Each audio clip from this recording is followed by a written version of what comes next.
This is the Oukitel BT10. And I unboxed this on the 21st of December and it's the 9th of January now. That's 20 days. And it had 70% charge out of the box. It still has 27%. I've yet to charge it, and I have no idea how it actually manages that. Now, if you've come across this, perhaps you're looking at it and thinking, it seems so cheap. I mean, I'm seeing it £30 on Amazon at the minute, which is incredible value. Perhaps though, you're looking at it and thinking, it's so cheap, does it live up to the claims they make? Can it possibly deliver all of that at that price? It was the shortest conversation I've had with a marketing representative. They just said, we'd like to send you some things to unbox them, review them, demonstrate them. And I just said, yep, here's my address. And they arrived. That's a really good sign when a company just lets their product speak for themselves. Now, £60 I thought was the list price of this, but I can see, as I said, cheaper than that right now. AliExpress has them at 40 quid and Amazon has them at 30 quid. So it's really good value. But one thing they advertised was a 70-day battery, and I thought there's no way that can be a 70-day battery. And I thought that that would be in its battery saver mode. So if you swipe down like this, it does have a battery saver mode. Turns off vibration, turns off wrist raise, turns down the brightness. I don't even run it in this mode and I'm still getting incredible battery life out of it. You can see there 27%. Now, that 70-day battery is my use of it, and that's not with having made or received many calls on it. Tried it out, it works perfectly well as a Bluetooth speaker and microphone, but I don't use it daily for making and receiving calls. I just don't make that many calls, honestly, especially over the period that I've been testing it, where I've been at home with the family most of the time. But I like it. I think I'm really quite impressed, and my last watch had a 30-day battery life, and I was really pleased with that.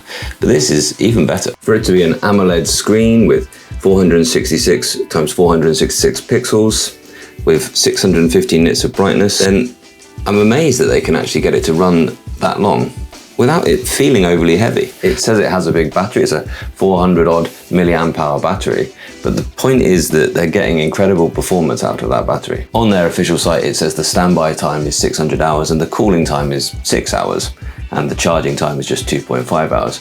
So that is believable performance, actually. But I've been impressed that it hasn't just given up on me, and I haven't had to charge it overnight, just wearing it and using it as a watch, using it for fitness tracking and things like that. But I was expecting for that battery performance for it to be really heavy, and it isn't. You see, I had thought that the Withings smartwatch, which is an absolute beautiful thing, gave you such good battery life because it was essentially just an analog watch with a very small screen.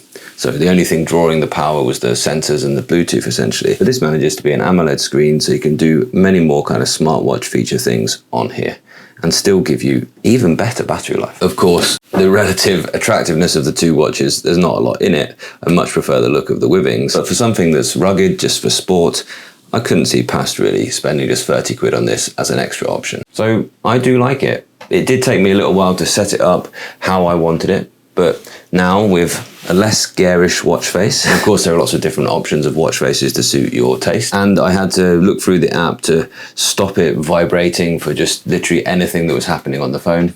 I turned the brightness down a little bit, but then generally getting to know it a bit, it's been okay. It wasn't the easy, seamless setup of the Withings watch or what you'd expect from an Apple Watch or a Samsung watch, but if you aren't shy of finding things in the settings, you'll be okay figuring out how you want the watch to behave. One thing I didn't like is it seemed to wake up for basically any wrist movement at all. And then it sometimes didn't when I brought my wrist up as well. So you can perhaps see on here, I've been using the option to have the wrist raise off. So it uses an accelerometer to turn the screen on when you raise your wrist. And I've been running it with the wrist raise off, so you just press the button. And what I found was that it was waking up for basically any movement. Just walking along, it was waking the watch.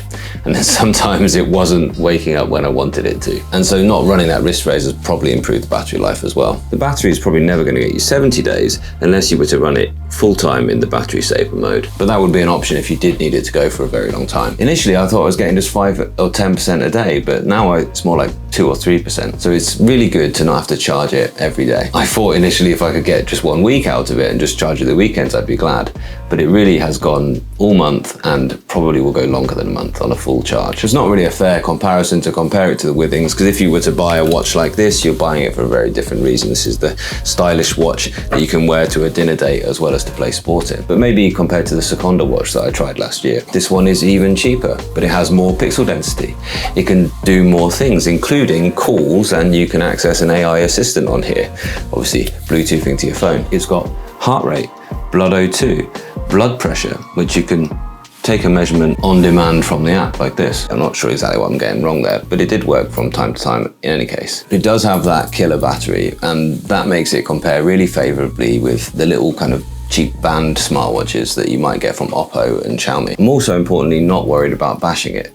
Every time I bump the Withings watch, I worry about scratching it. Not that I need to, because that glass is really hard, very scratch resistant. So yeah, it's a good watch, especially at this price point. I'm still just not sure how they managed to make the battery performance so good. And yet, if you need an inexpensive watch to wear for sports or for outdoor work, and if you can put up with a pretty limited app experience on your phone, and unfortunately you can't just sync it with any app you choose, and that's something that I think these cheaper smartwatch companies should look at doing, really, allowing you to sync with an app of your choice on your phone. I'd be really interested to try a watch which runs on the full Android Watch OS, because I've yet to try that, and I think it would be good to have the options to add your own apps on the watch, to add that bit of customizability.